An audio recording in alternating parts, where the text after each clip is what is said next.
Oh, okay.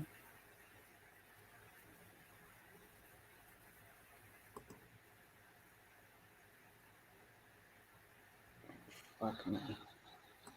Yeah.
Well, good morning, good afternoon, good evening, everyone. Welcome to another episode of My Morning Coffee, where the conversation is always hot, bold, and full of flavor.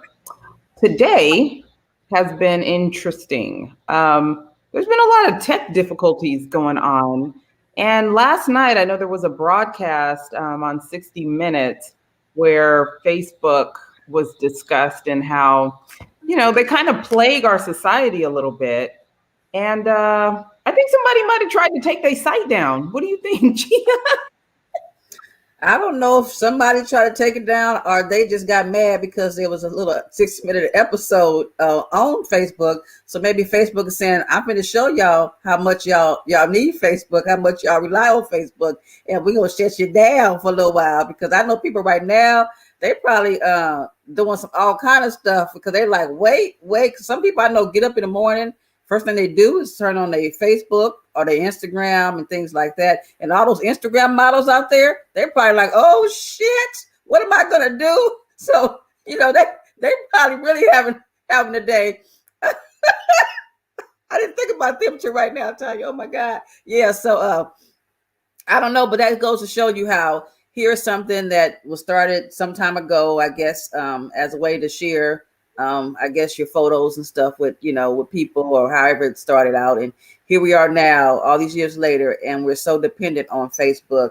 It's a shame. And now that we can't get on there right now, things is kind of stopped. I'm sure people are in a frenzy.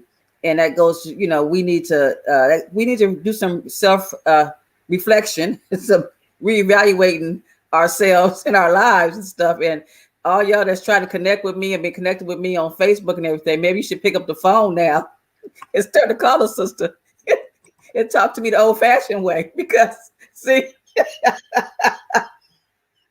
it is. We got a day or some hours so far without Facebook, and it's gonna be. We'll see how the day goes. We're gonna see how the rest of the day goes, but We will see how the day goes. It's interesting. I was just on Twitter, and there are people on Twitter talking about how many times they've actually looked at Instagram in the last 30 minutes just to see that nothing has changed. But that kind of shows the drug that social media has become for so many people. So I'm not into drugs personally, and I don't think you are either, Lieutenant Sneed. So why don't you tell the people what's in your cup? well, I have a little coffee left in my cup. The cup was full earlier. You see the cup? What does it say? It says, yeah, what does it say? Shoot. Okay, there we go. Rise and shine. I needed to rise and shine because today I'm a little tired. So I have coffee in my cup. I'm a little tired for I guess several reasons. Yesterday I did a jazz brunch. It was outdoors. Well, the vendors were outdoors, and it was hot as hell in the city of El Segundo, and it wasn't working. It was hot, and then your girl, she going through the, what they call it with the change, whatever. So being hot and them hot flashes, they don't mix. So it was a very irritating day for me because it was just I couldn't never stay cool. It was just I just seemed hot like all the time, all day and stuff. And it was long out there in that heat, baking on you. It kind of wears you out. And then we came home because our little grandson's 8th month birthday was yesterday. So we had decided earlier in the week we were going to have like a little family dinner for his 8th month birthday. So we had to come home, and Jeff had to finish cooking. So we had like brunch at night. So we called it, brunch at night, I guess. Yeah, night brunch, whatever. So we sat outside and ate as a family with Raphael. And surprisingly, he was still up around 8, 9 o'clock. He's a little trooper. So we did that, and then of course we had a little, with brunch you got to have mimosas, right? So your girl had some mimosas and stuff like that, and then we had some sangria too. So I think drinking that Oh, you in were the just evening. lit on a Sunday night. Yeah. So I'm a little tired, so but I'm here, I'm here for the Cup crew. I'm here for, you and all the other viewers and everything. So we're here, and can't wait to see. Oh, I like the fact that we're twinning today, Tonya. You see, we both have pink on. See, we're pink. Yeah. Yeah. In honor of, breast cancer month. We're rocking our pink, wear pink. So we're wearing our pink. And I have this cute little t-shirt that I made. I don't know if you guys can see it. I'll try Of to course not. put it in the camera. There you go. There. Yeah, it's really cute. Yeah. Um so yeah, I have my t-shirt on to support all the women and some men who have dealt with or are dealing with breast cancer. Yeah, appreciate that. And for those of you that are watching, keep in touch with us this month. We are going to be doing some really cool things to celebrate survivors of breast cancer and bring more awareness to the cause. We currently have a campaign going on Instagram that you can't see because Instagram is broke right now. Wanting you to list your name or a survivor's name so that we can celebrate you this month and announce that on our broadcast. So if you get a chance, hop on over to Instagram or even our Facebook page when it comes back up and let us know the names of breast cancer survivors or those that have battled the disease. There's no cure, but modern technology has definitely made it possible for people to beat breast cancer. But of course, we all know awareness and early detection is the key. So let's make sure that we are going out, we are getting checked, and we are supporting others around us to get checked and take care of ourselves. That's really what's most important, is take care of ourselves and take care of each other. So what's in my cup? I got my good old water today. I like you, Miss Gia, have been thirsty, hot, wake up in the middle of the night hot, worked out this morning. Girl, was so hot, it fogged up the car windows when I got back in the car after my workout. So I did my workout, I got it in, but I'm still super parched. So water is in my cup, staying hydrated and trying to stay healthy. I want to give a shout out to our fraternity brother. We call him Frenchie. That ain't his government name, but that's what we call him. He was a guest on our show. He, like most men, and I know we're talking about breast cancer awareness, but does not go to the hospital, to the doctor to get checked. So this fool had, I'm telling all his business right now, he had a swollen toe and he wouldn't go get it checked. So you know me, I'm cussing him out on text message. And I know his wife probably had something to say too. And he finally told me today he went to the doctor. They wound up having to give him a shot, antibiotics, all kind of stuff. If you go get it checked early, it probably wouldn't have not have come to all that. All that being said, I need y'all, when you are starting to feel some kind of way, you don't feel good, you don't feel healthy, go get checked. I promise you, recovery is much quicker and it does not cost as much if you catch something early. And since we're bringing on our guest in just a second, stay healthy. That's probably going to be the most cost efficient way to take care of yourself. Health and wellness. It is important. Y'all know. Well, for me, it's self-care, but it's also family care. We do so much to care for other people. We can't care for other people if we ain't taking care of ourselves. And when you take care of yourself and your body, you know when something's not right. You know when something is off. Even if you're not listening to that little voice in your head, you know when something is off when you have started to make it a habit of taking care of your body and listening to your body. And that for me has been probably the most important factor in regards to health and wellness is I have some time to just listen to my body, feel what it's saying. If it's not right, go get it checked out, because waiting, it kind of leads to some bad things. I had pneumonia not too long ago. Well, probably about a year ago now, maybe a year ago, but I didn't go get it checked and it wound up being toxic. And it took me a very long time to recover. Uh, I don't know if it was COVID pneumonia, but I know it was pneumonia, and it got worse based on the fact that I thought I could just get over it. I could work, I could work out and it would fix, instead of going to the doctor. So we do everything that we can to not have to go to the doctor, to not have to go to the hospital. But when you are not functioning right and your body is not acting right, go get it checked. Don't wait until you have some kind of infection, until you're toxic, until things are at its worst. And then you somewhere feeling bad and looking stupid and scaring the shit out of your family. Take care of yourself. All right. Let's take care of ourselves. So with that being said, I'm going to bring on an amazing fella I've been communicating with for quite a while. He's an author. He is a law enforcement professional. Use of force is his expertise, and he is a fitness guru. And I want you guys to take some time after this to look at his website.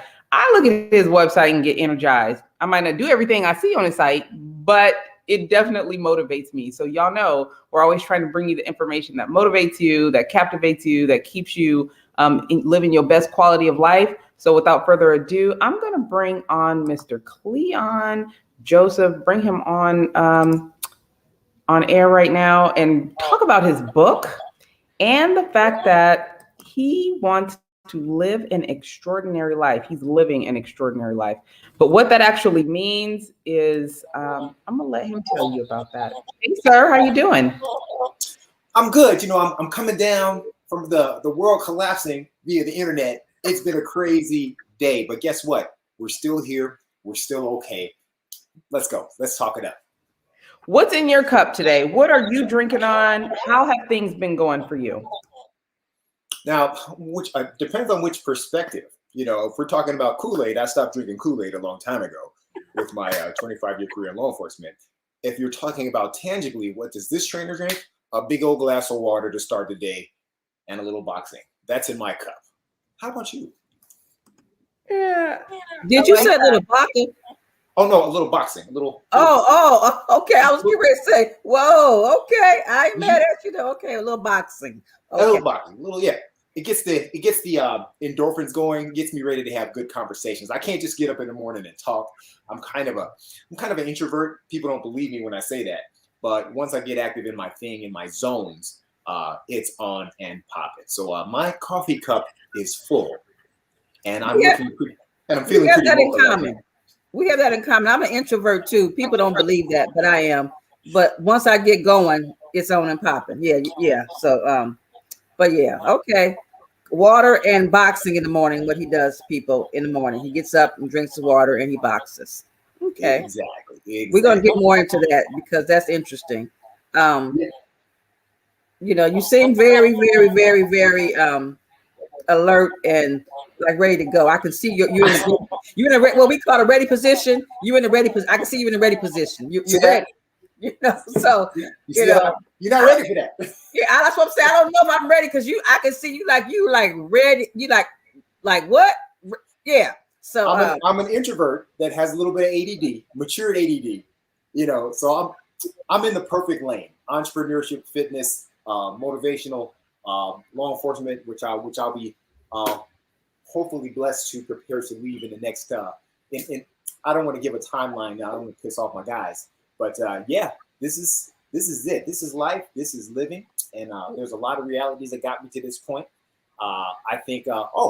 a lot of realities. I just had a current one right now. I had two friends pass away from COVID. One didn't even get a chance to get the vaccination. He was, rest in peace, Anthony White, almost a 30-year career in law enforcement. And then one who didn't. And like I said, I don't want to say names, because I love her to death, but this was a person that didn't want to do it. And I had a conversation with this person a month before. And then it came to my door. It came to my door. I had to take care of a family member, a loved one, for the last 10 days. That's why you see this beard and getting her well with COVID. So with that said, a lot of life realities hit, and I just came with this affirmation. What do I do well? What do I do well? Well, you know what? I'm one of the best, if not the best, personal trainer in Southern California. You can Google me. All right. I'm great at fitness. I have expertise in use of force and can be utilized and really helping the nation with these things going on in the department as far as use of force, excessive force. And I'm a book writer. Why not tap into that for the rest of my life? Because you know what? I have joy doing that. And when you're experiencing joy doing that and get a little cash on top of that, Venmo, whatever, however you want to get it, that is a beautiful thing. And I think that's the message from here on out. I'm approaching 50 soon. And the thing is, I don't want to die mediocre, and that's my whole point of living. It's been my jump off point for the last 15 years, but I've been practicing for the last 15 years. Now it's about to be for real. And I'm about to take over this planet in a good way, spreading positivity. We're going to be truthful. We're going to be honest. And we're going to be forthright. And we're going to present those messages of fitness, entrepreneurship, because that's the way we need to go as a people. Said a lot, huh? Ready to go, right? Whew. Yeah, you said a lot, but you're gonna say more. So we want to get into we're gonna get into your book. We want to get into this fitness thing that you do. We want to get into this use of force instructor that you are, and we want to talk a little bit about your career, because I hear you saying you got 25 years in law enforcement, and you're hoping to retire, but you don't want to say when. I want you to say when. Speak it into existence, okay? Say when, put it out there so it's going to happen. Put it out there. I'll tell you what. Full disclosure, I will disclose to you guys like privately. But if you put it in the air now, what happens is any opportunities that are coming your way within the agency you're working for, somebody may be listening now and this could be a commander that loves me to death. Oh, what? Well, I'm not going to give him this job. So you got to be careful how it's important to put it in the air, right? But not in all the airways, because I'm still useful. I'm still viable. So that win date, offline, we'll talk about that. But yeah, there is a plan. Okay, well, that's good to go that way. So I guess there's still a few jobs that you might want. See, with me, I'm there. I'm ready to retire. So if any of my commanders, chiefs, the sheriff is listening and watching this, and he was like, "Oh, I was going to give Jill that job," I'm still cool with it because I know within me I'm ready. It's 30 years is a long time, and yeah, I still have some things I could do and should be doing, but at some point I have to say, you know what, it's time to go. So even if they dangle that carrot in front of me, I'm ready. My mindset and my mind is not there anymore. So that's why I know it's time to go. Well, I'll tell you, there is no carrot. There's a mission that I'm working on right now that's been a nationwide conversation. And I do have to finish the mission. When that mission is finished, and it has a projected date when it's done, and we're on our way, then I will have given everything I need to give. I don't really need promotion. I'm in a position, I don't want to promote any higher, because the higher you go, as you know, the less control you have over decision making. I'm still in a position where I can influence because I'm at the supervisory level, So yes, the mission is, if you want to know what that is, I can disclose that. Excessive force is a big issue within all of our agencies. It's unfortunate that we had to see something ugly go down in Minnesota and have all of us run through the mud in Los Angeles or any other major city who's already been progressive in law enforcement change, and not ignore the fact that there is not, I wouldn't say a cure for what perceived as excessive force is, but there is a way to bring confidence amongst our law enforcement personnel. Yes, I'm getting to the mission. Yes. So the mission is, here it is. The mission is getting officers more training in not just any old use of force. There's a art style called Brazilian Jiu-Jitsu, where there's no punches, there's no kicks. We're getting officers trained where they're so competent that it doesn't have to look ugly when you take a suspect down and control a suspect. Because at the end of the day, I always say this: I've never seen a pretty use of force, and I'm sure with your time on the job, soon to be retired lieutenant, you can say the same thing. When someone doesn't want to go to jail, even right or wrong, when we're there for the right reasons, then it's time to go to jail. Man, you beat up your wife to a pulp, bro. You gotta go. Oh, okay. So I'll let you guys read the comments. It's rude for me to read. And you tell these people to turn around. It's time to go to jail, and they know it's time to go to jail. Chances are nobody wants to be restrained, legally or illegally. Nobody wants to be pulled over. So guess what? They're going to resist. What happens is an untrained officer, and we're talking about years and years of untrained. It may not be a racial thing. Sometimes it's a confidence or competency thing. Well, I can't control this individual, so what do? Oh, let me just hit him in the face. All right. That optic doesn't work anymore. It just doesn't. We can't win with that. With the videos and cell cameras, we can even write it out. It doesn't work anymore. It's frowned upon, legal, justified, or not. But what if we develop a confidence in our officers to, hey, partner, take the legs, I'll take the top, and we slowly work without punching, constantly communicating with each other to manipulate the suspect into custody without any punches or kicks. That, to me, as far as us putting on the badge, is a very proactive way that doesn't hurt the subject. It doesn't hurt the officers. And we have stats. I'm doing the research on some of the data. Marietta in Georgia, we have a police department that trained their officers in Brazilian Jiu-Jitsu. And the officers that went into use of force after being trained in Brazilian Jiu-Jitsu, their injuries were less. The subjects that they were taking into custody, injuries were less.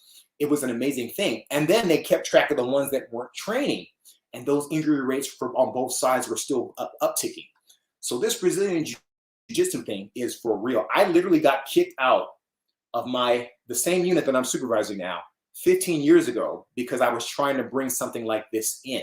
I was trying to change the way we do our physical fitness training, and I was also trying to change the way that we teach use of force. But you know as well as I know, Lieutenant, that tradition is not always a positive word. Tradition can be a very negative word too, because it means like I don't want to change. Well, I've been fighting for the change, and I'm currently working on that change right now. So that's why I can't say it's not a carrot that I'm looking for. I'm biting on the carrot right now. I just want to finish the mission. Is that fair?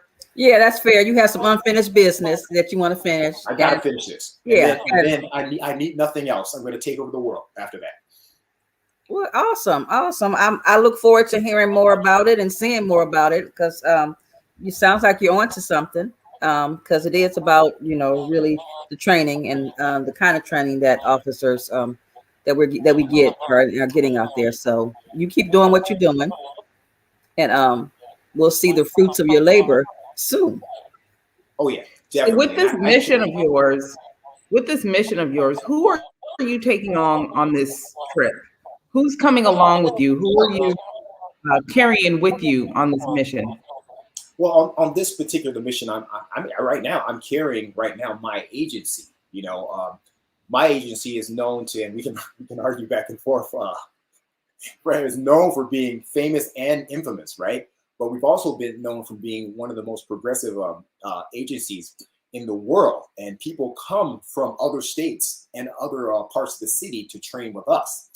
The unit that I supervise, our defensive tactics team, is comprised of mostly Brazilian Jiu-Jitsu trained instructors. So this idea, who am I bringing along with me? I'm bringing my department. I'm also bringing my community, with me. This is excellent, because what does our community want to see? Our community, and I call some of our detractors, our community, forget the extreme activists. Okay, I'm not talking about them. Forget the right wing, left wing. I'm talking about the people that I don't want to say like or hate. They're right in between. They know they need law enforcement, but they just want to see themselves be respected in the community, right? And does a punch look like it's respectful? Good or bad, right or wrong? No. But does a hey, just a straight up, hey, I'm just going to take you down, wrap you up, and I'm talking to you while, hey, calm down, while I'm manipulating you, getting you to calm down, putting you in positions where that is like respect. Okay, that is respect, and that is what I'm bringing. That's what I'm taking with me. So in a sense, I'm taking our community's concerns, and I'm also taking in our department's concerns. I am actually putting it on my back. Win, lose, or draw, I've decided to do it, and it is. And so is it wise for someone at 62 to take Brazilian Jiu-Jitsu? Absolutely. Listen, I'm almost 50. I'll be 50 next year. Now, I've been doing Brazilian Jiu-Jitsu for, for 20 years, and I've taken all different forms, judo, wrestling, grappling, Jiu-Jitsu, and I have had injuries over the years, and Jiu-Jitsu is what keeps my body limber. It keeps me going. And the great thing about Jiu-Jitsu, you can go at your pace. You build on your own pace. You can choose your partner depending on what schools that you go to. It's like anything. You pick the right school that believes in building up slowly and conceptually. It's very functional. It's for your whole body. Your whole body gets worked from head to toe, and your body reactions become more flexible. Your body reacts more differently. And this is what I'm trying to get our officers to do. Because look, one thing I hate is these officers that are when they resist change. You got to ask, what are you resisting? Is it because you've been doing it your way for so long because it's comfortable? Or is this the right thing to do? And generally, it's because of the first, because they're so comfortable with being comfortable. That new change of trying something new is scary. But day one, lesson one, with the right teachers, with the right trainers, we blow their minds, and then they become disciples, and it gets better. But we're trying to get everybody to do it. So if you're asking me, who am I carrying?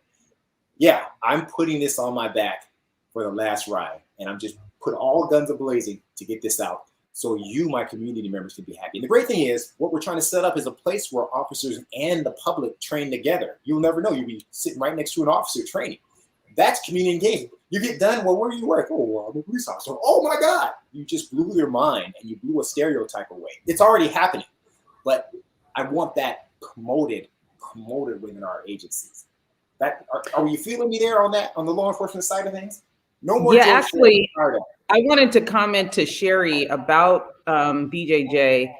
The family, the Crosley family, who's well known for this art of fighting, well known. Some of them are incredibly old and still practice. So you can learn this at any age. One of my sons got involved because he had an anger management problem, because it's a thinking and a processing way of fighting. And the other one, the oldest one, we got him involved because he was so passive, trying to get him more aggressive. So it can work both ways, but that just shows you how the art of BJJ actually works. I absolutely love it. So Cleon, let's talk about your book and your fitness practice. Do you have a cover of it for us so we can see it? You can show it to the people. And then what made you decide to be an author with everything else you have going on? Boom, here it is. The book is called Navigating Through the Valleys of Success. This is a perspective in the, this is a perspective in the thick of it. This was my independent version. It took me, it was in my mind for about like a month, but when I started pen to paper, putting it together, the final draft was done in 2 weeks. The book did moderately well to a point where Brookstone Publishing took it and they did this to it, a perspective in perseverance. So briefly, it all ties in: law enforcement, entrepreneurship. The book is about, I feel like I wrote the blueprint for any entrepreneur stuck in the middle, ready to give up.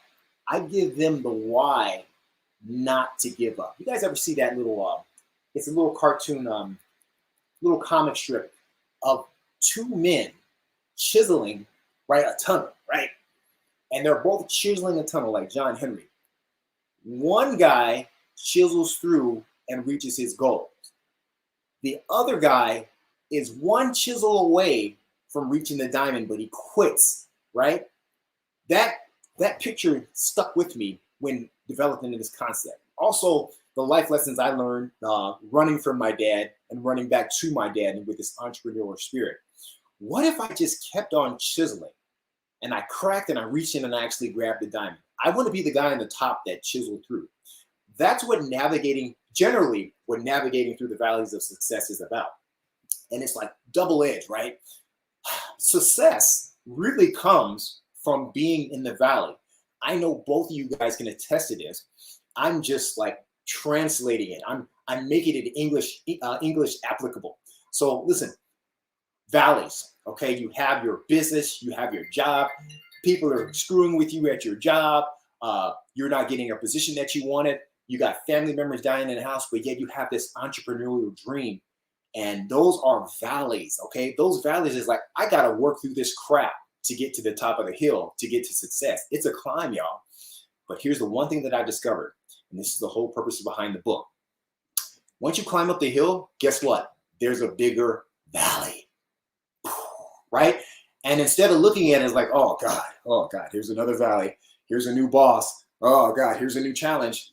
You embrace those bigger valleys because you already know that those valleys take you to a larger success. The more you handle these struggles, these family issues, and you hone in on yourself and these business issues and educate yourself, the better it is for you to handle these bigger valleys. So success, boom, valleys, boom, success, boom, valleys, boom. Before you know it, you've fallen into a pattern of success that's unstoppable. And when it stops, it's over. I want more valleys, okay? This morning for us was a valley, right? We both learned a little bit of some tech knowledge to get back on, right? Boom, figured it out. Now I'm getting streamlined. I just crossed another valley to success, all right? I love it. That's what the book is about. And I use my personal life. I blueprint my 15, 20-year struggle. And this was a struggle from accepting mediocrity, fighting against my father, who was an entrepreneur. I'll give you this. I'll give you this much. My dad was the ultimate entrepreneur. He was Mr. Long Beach. And my brother and I were, as twins, Cleon Joseph, we were the princes of Soul Glow. We wanted for nothing. My dad was well off. He had properties all over the place. And I didn't know how well off we were until he started letting me handle his books. And me as a young man, I'm like, dang, Dad, we rich. Now, son, we're not rich. I just made some healthy investments. But I watched the economy tank. And I saw my dad make some poor investments. Nothing illegal. He just made some poor investments at the wrong time during that 96, 93 recession. And our family went completely bankrupt. So I remember him telling me, son, I never want you working for anybody ever because I don't want you in that spirit of mediocrity. To being we were almost homeless. We were going to lose everything, to my dad looking at me and saying, son, you need to go get you a job. So from there on out, I said, you know what? I want no parts of entrepreneurships. I'd rather be comfortable and be satisfied being mediocre, working for UPS or whatever. And fortunately, the department at the time, at the end, nobody was hiring. The department hired me. That's a whole other story in itself. But even within 2 or 3 years, I got sick to my stomach because people kept telling me what to do. And I'm like, man, my dad's spirit kicked in.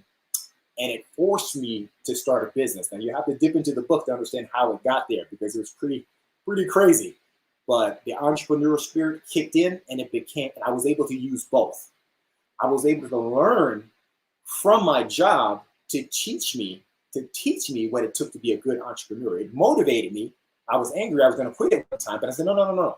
Let me learn these policies and principles to help me over here and actually help me enjoy my job better, to understand you need that job as a foundation to work on your entrepreneurial dreams. So with that said, that is the nature of the book. And it also talks about how mentorship is so important. And I try to tell youth that to latch on, even you're never too old to have a mentor, to latch on to a mentor. But I also talk in the book is that you got to show and prove with your mentors. Don't waste their time. So there's all kind of principles in the book, and I use plenty of life stories. I have celebrities that I've worked with. I use my work with them and how I attach to their vision. And it's just a process. It's a beautiful process. And we can get into some more as the subjects pop up, but that's the nature of my book. I want to inspire with my life, with how my family maybe didn't support me so much in the beginning, how maybe I was such kind of a jerk when I was in my younger days in this thought and vision process. She's looking like, what, CJ, you were a jerk? Yes, I was a jerk at one time, you know, trying to be a UFC fighter, to the reality of life and entrepreneurship. It takes a grind. It takes work. It takes making mistakes. It takes getting out there, even when you're taking care of your parent who's sick at home. Nobody cares. You know, you got to keep struggling. The world will walk over you no matter what's going on in your life. And I had to realize that to become more successful. And I see a question here. Where do I start in my area? Do I have an artist, or do I go to the police department in Beverly Hills? Oh, does somebody want to be a police officer on there? I see BJJ, I think she was talking about BJJ. Oh, yes. Oh, well, real quick, let me answer that question. I know you mentioned one, but the place I go to now is I go to Gracie University. Amazing. They have this women's empowerment for women. It's perfect for you. And there's no live sparring until you understand the basics. I guarantee you it's perfect. So just throwing it out there, that's what calmed me down, because I used to train in some aggressive arts or takedown, and I get it done fast. But now at my age, I'm enjoying the ride, the beauty of flow, right? The beauty of flow. Right? I love that. Now listen, that sounds great, but you also have kids, right? So you navigate everything that you're doing with your parenting, because it's a lot. It can be a lot. I'll tell you what, and I'll tell you this much. At one time, I found myself to be the workaholic that my dad was. My dad was there for me in my lifetime. You know, he was a baseball coach, he was my basketball coach. But when his empire got really big, I rarely saw him unless he was taking me to City Hall to meet this and that. I became that. I got so addicted to work. At one time, I was with a 4-year-old and a 2-year-old. I was a bodyguard I was working with Kobe Bryant. I was a bouncer. I had a fitness business, and I was in law enforcement. So you asked for doing the balance the wrong way. I'll tell you what the wrong way looks like. I remember flying home from Utah, and I think Kobe was injured that time, so I just flew with the team. I flew back. I was out there for 2 days. I flew back, and I remember the way my kids ran up to me as if I had been gone like months. And when I look back on it, I wasn't gone but 2 days. But they haven't seen me because I was over at this restaurant working as a bouncer. I was out there in LAPD. Well, I shouldn't say that. I was out there in my agency doing my thing, use of force instructor. I was out, you know, I was never at home. I was training clients. And just those 2 days of not being home, I came home, and the way they ran up to me was like, well, man, you would have thought I'd been gone a week. And I remember here's the response that I had. I gave them all a hug, and my nephews and nieces were there too. So we're all hugged up. And I say, okay, you guys, this is all I say. Oh, love y'all. Won't y'all just go upstairs so daddy can take a nap? That was bad. I laid on this couch right here. Well, of course, it was a different couch back then. I laid on the couch, and my oldest drew a picture of me on the couch telling everybody to go upstairs with Z's, and I got the little, I was like, oh my God, this is who I am, and forget it. And hey, wife comes first, right? Man, my wife, man, I was for real. I was like neglecting her. You know, it's like I was so busy. I only had time for her on Sundays. Yeah, no, Sunday. This Sunday, go to church. I mean, it's like, it's a lot more than that. We had a child that was struggling. You know, she had all kinds of conditions, asthma, she had eczema. And between all that and trying to juggle, I was turning into the absent dad. I was turning into that.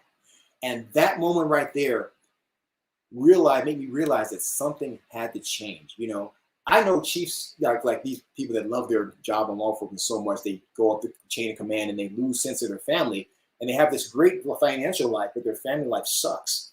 I said, that's not going to be me. So first adjustment I had to make, cut some of those jobs down. Okay, I stopped doing the bouncer. Why? I stopped wiping celebrities' booties. You know, so I stopped being doing the bodyguard or personal assistant thing, because I loved watching the work ethic of a man like Kobe. But for me to follow somebody. Nah, it was cool, right, to say that I did it, but it just wasn't for me. And so I cut that. So now it's down to just two. What was holding my financial base? That was my job. What was holding my entrepreneurial dream base? That was my business. Part two, bring my family in the business, right? My wife, sometimes, husband, this is in the book too. So, oh man, you'll love my wife. You'll see how much of a saint she is and how much patience she had with me. But she didn't understand the magnitude at one time of who I was as a fitness trainer. I was doing commercials. I had billboards. I was working with KJLH. I was the marquee fitness consultant for the Women's Health Forum every year.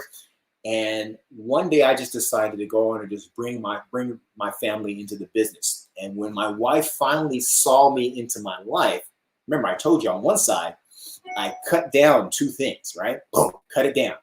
And then I brought family in. So when I give you a funny story. My wife, this is when she really understood and attached onto my dream. Okay, I was doing the women's forum at KJLH, and this is when Day Lamar from the Steve Harvey Morning Show, she tells the story all the time, was introducing me and bringing me out as CJ, this magnificent trainer that got her to lose 30 some odd pounds, whatever. And I didn't realize how much press that was building for the women's forum. So a day is setting up this big surprise. I'm going to introduce you to CJ. You're going to see him live and in person. I heard the commercials. I just couldn't believe it. I was like, oh man, I'm blowing up here. This is awesome, right? So the event happened, right? And how she was going to bring me out was a fashion show, right? So she lined up all these models, they get hired, and man, they look great. 6'5", whatever, right? And I remember being backstage with a couple of the models, and I said, hey, I'm not a model, but they're bringing me out as CJ. Oh, yeah. We're not going to teach you any routines. You're just going to go out and do your walk and back. But, hey, welcome, CJ. I heard a lot about you, blah, blah, blah. My wife, I had her run the booth in the back, way in the back, because there were 5,000, 3 to 5, I don't know, maybe 4,000 women in that it was 4,000 women in there that were waiting to see who the CJ guy was. And my wife was in the back, casually getting people to sign up for my programs. So she's still kind of like, okay, whatever, and I'm going to help you out, CJ, whatever. All of a sudden, Day Lamar called me to the stage. And I remember wearing these scuba diver shorts and some scuba thing without a shirt. I came out on stage and the women went crazy. They were calling my name, CJ. It was like, I swear I thought I was like Michael Jackson that day. And my wife, up to a point where the women jumped on the stage. And it wasn't even a like sexual thing. It was like, we've been dying to see this CJ guy you've been talking about. The stage was rocking. A day was like, oh Lord, women need to calm down. And I was panicking because I'm like, oh, what is my wife thinking about? My wife is standing here like this. She didn't know. I mean, she heard it on the radio, but she thinks all my stories are kind of like grandiose. She was there. She was in the moment. And I remember going off stage, and as I was coming to the booth, a lady intercepts and goes, Mr. CJ, would you happen to be married? And my wife looks at me, I look at her, I said, you see that woman back there? That's the woman that's giving me permission to do all this stuff. She goes, oh, God bless you. I walked up, my wife held my hand, and she looked at me in a whole different way. She goes, fool, this thing is for real. So she's like, she understood the magnitude of where it was going and got involved. My kids got involved. I said, hey, bring the kids to the gym. Let them play around when the clients are there. So that's the balance. And then on the weekends, I made sure I try to spend time with them. I try to get as much as I can, not as much as their mom. My wife is a saint. I try to go to their games when I can. I try to support them where I can. I try to make that change and be a better family man. Am I 100% there? Here's the other thing about being an entrepreneur. You are going to sacrifice a little bit of that. But when you get home, okay, make those moments count. I think this last week and a half, spending time with my daughter, I mean, just trying to help her get well, I felt like I was holding my baby again. She's 20. She grown, right? But that gave me a chance. I could look at it two ways. Oh, man. Oh, here you go. Or I could look at it like this. I shut the world down for 8 days to help my daughter get well. And that means the world to me. So now, as an entrepreneur, you have to find the balance. And when you find that moment with your family, make the most of Where, it. Do not go where to are bed you with those. from, Cleon? I'm sorry. Where are you from? Born and Where raised. am I from? I am born and raised in the city of LBC. I was born and raised in Long Beach. Okay. Now my people are from Shreveport, Natchitoches, Louisiana. My dad, my mother, and father came out of here from Shreveport. I think it was 1969, and then three, and that with my older brother and my older sister.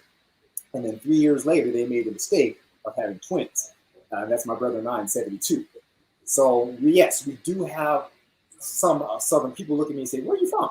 Because you ain't like regular LA. I get that all the time. No, first of all, I'm from Long Beach. Long Beach has a different culture all to themselves. But at the same time, a lot of people from Long Beach at that time came from Louisiana. They came from the South, and we just have this flavor that you get. Just take a walk and just talk to my Long Beach peeps. It's a whole different flavor, but it still has those Southern values. You say hello, you speak, you look up to the fixtures in the community. You try to respect them, and that's what Long Beach was all about. So that's where I'm from. Gia.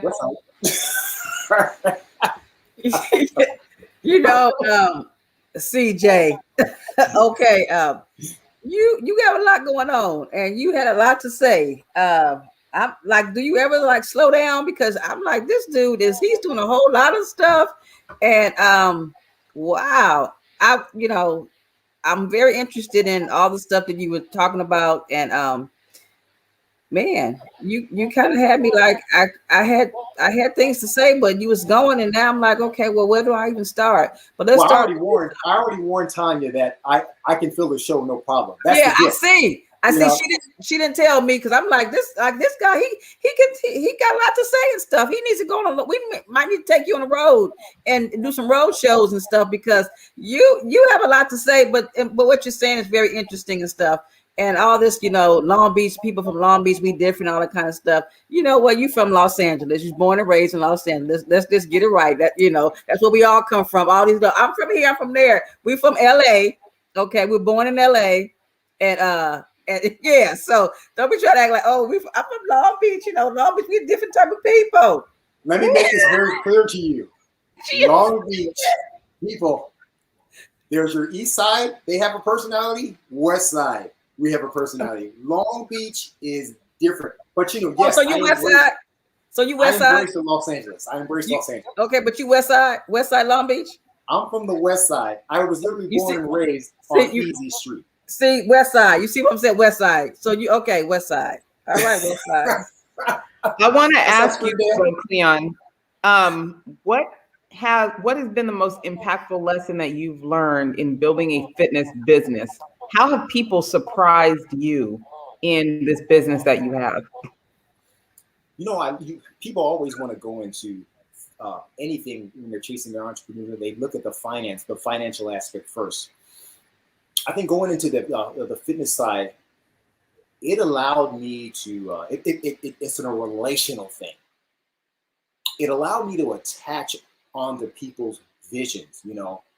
So when they succeed or have small increments of success, for some reason, now this is not me bragging, this is them when they get out on their stage play or their show or that job they just got, they look back and they say, "Thank you, CJ." Because fitness is everything. Fitness is, I told you, I was boxing. I did 10 rounds of boxing before coming to you guys because it got my energy up. It made me feel like I can conquer the world. My slogan at my gym is, you don't have to be a fighter to feel like one, so let's train. So I can take a banker, right? And I can get him promoted, and he will look back and say, it's because I lost 15 pounds, I got my heart rate read down, I got my pheromones up, I'm thinking positive.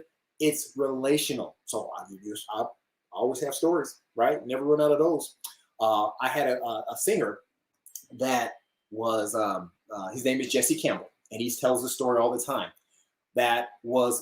His career was in a rut, and he came to me with his career in a rut. And he wouldn't tell me what he was doing, but he goes, CJ, I need to get in shape. I'm tired of eating fried chicken as a gospel singer. I go fly around the country and this, that, and the other, and that's all they feed me. My feet are swollen. Do something. But I can't tell you what I'm doing. I got him in shape. He had a, what do you call it? A donut pouch? What do you call it? A mushroom. He had a man mushroom and man boobs. When I got done with him, he had a guy in his mid-40s. He had a six-pack. He shaved his head bald because he had the George Jefferson thing going on. I mean, we laugh about it all the time, him and I. Six-pack, his voice got stronger. And next thing you know, I'm looking at in the Super Bowl, and he goes, CJ, you might want to watch the Super Bowl today. Oh, what? Are you going to sing the national anthem? He's done that before. No. After the Super Bowl. So after the Super Bowl, The Voice came on.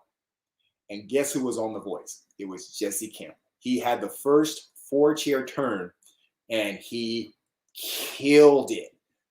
So I attached, and so every day he would tell the people, hey, I don't care who you send me, what gym you send me, you make sure this guy CJ gets the credit from CJ's Functional Fitness. I saw him on a TV interview. These people on the East Coast don't know who I am.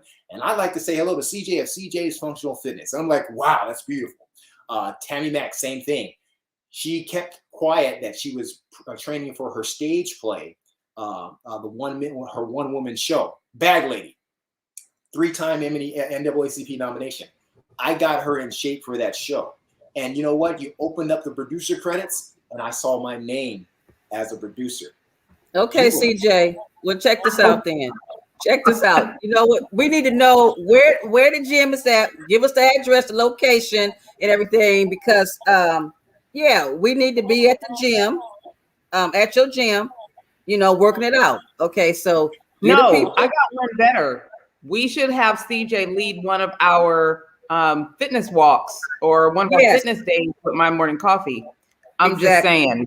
Yeah, right. Because look, we want to put you on the credits. We want everybody to open up the My Morning Coffee podcast and be like, CJ on the credits. CJ. Look, CJ got the co-host Gia, got her in shape. Look at her. She got her academy body back. Okay. Let me say this, my people. Are you listening? You see how quick I am? All right. I want to take a listen. If you want to experience, and you young entrepreneurs, I want you to listen to this, because when you come through with boldness. I'm the best trainer in Southern California, in the world, but the world doesn't know it.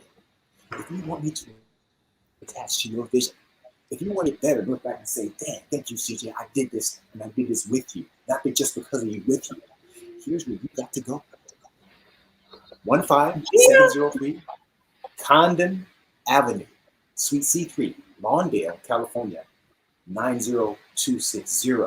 Okay, the website is www.cjffla.com. Now the FF is as in funky.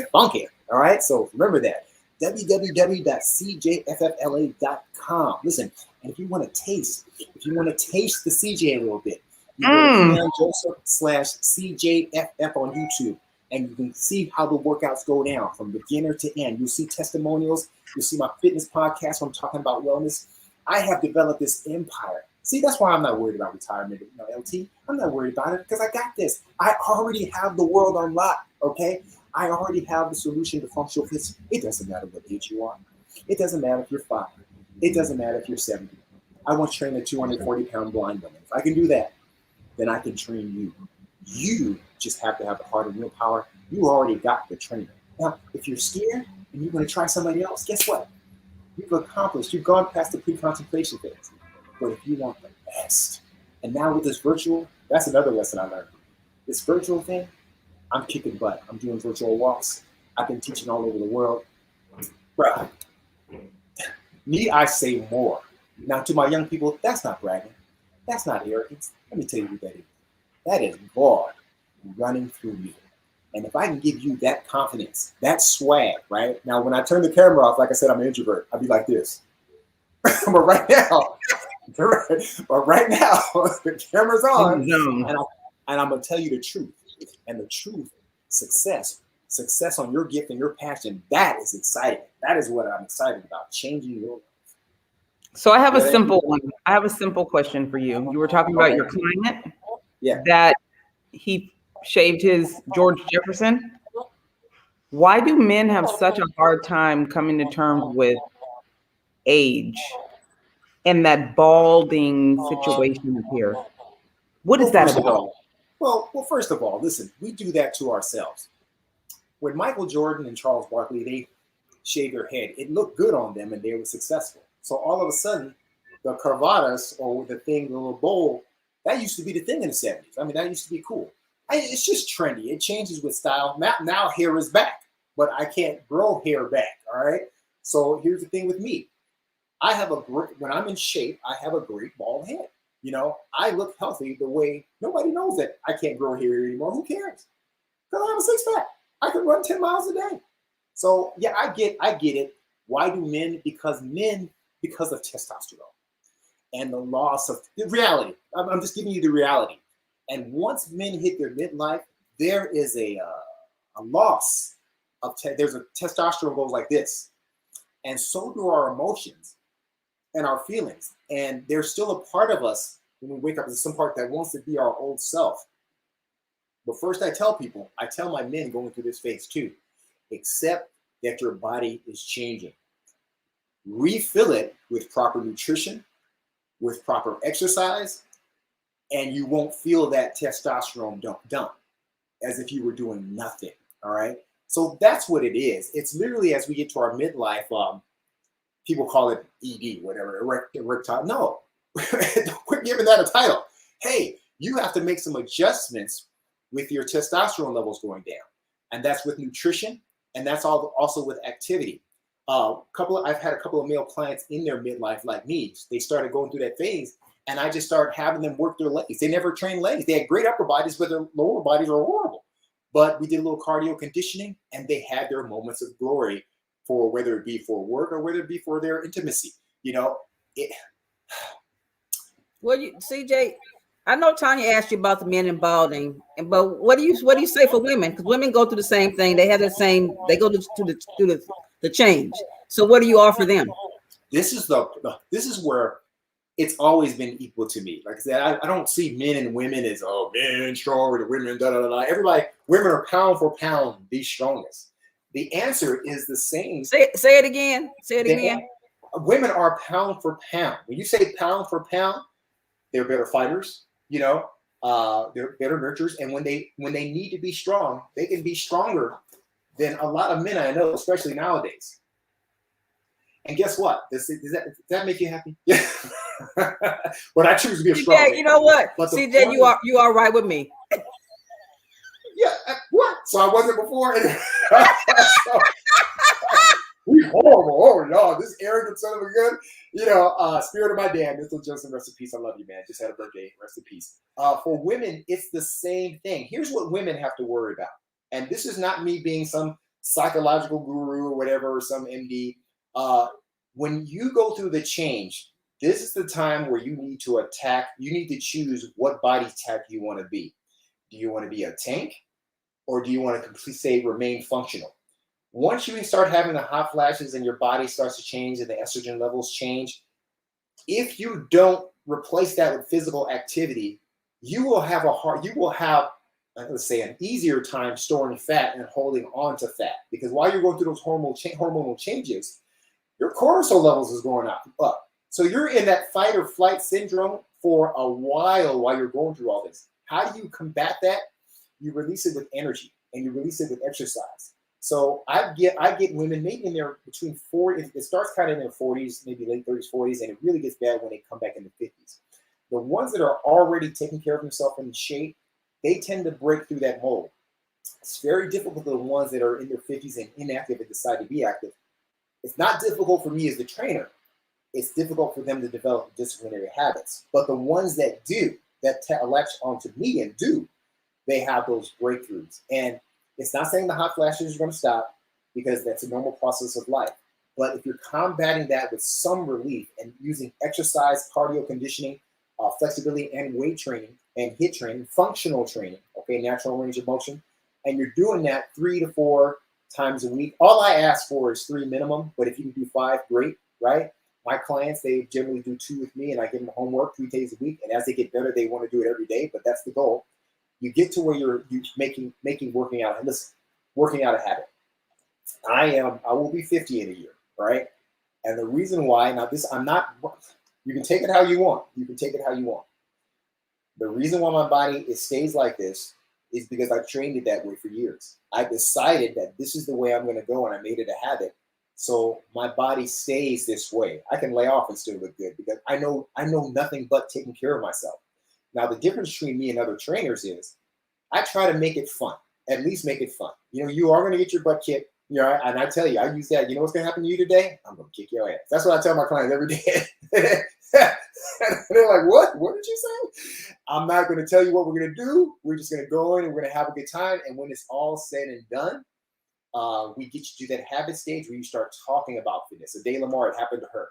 Tammy Mack, it happened to them. She started having healthy cooking shows because she made the change in her mind. So it can be done. We have our hormonal responses. So do you. It's even. It's even. But what do you do with it? If you sit down and keep that, we can't eat those big meals like we can't like we used to. We can't. You know, we have to enjoy our palate in smaller increments. But we also have to replace that with high activity level, and so we can have the energy to get through the day, to get to our retirements, to hug and kiss our kids and babies. That's what it's all about. Hopefully that answers your question. The bottom line, the answer is you got to get active and you got to do it right now. You have to decide right now.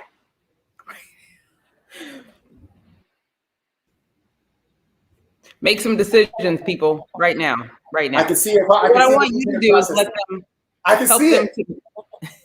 Gia, I can see you processing. Let the people know where they can get your book and how they can stay in touch with you. All right. You can get my book through Amazon, Navigating Through the Valleys of Success. This is through Bookstone. You can get it through Amazon.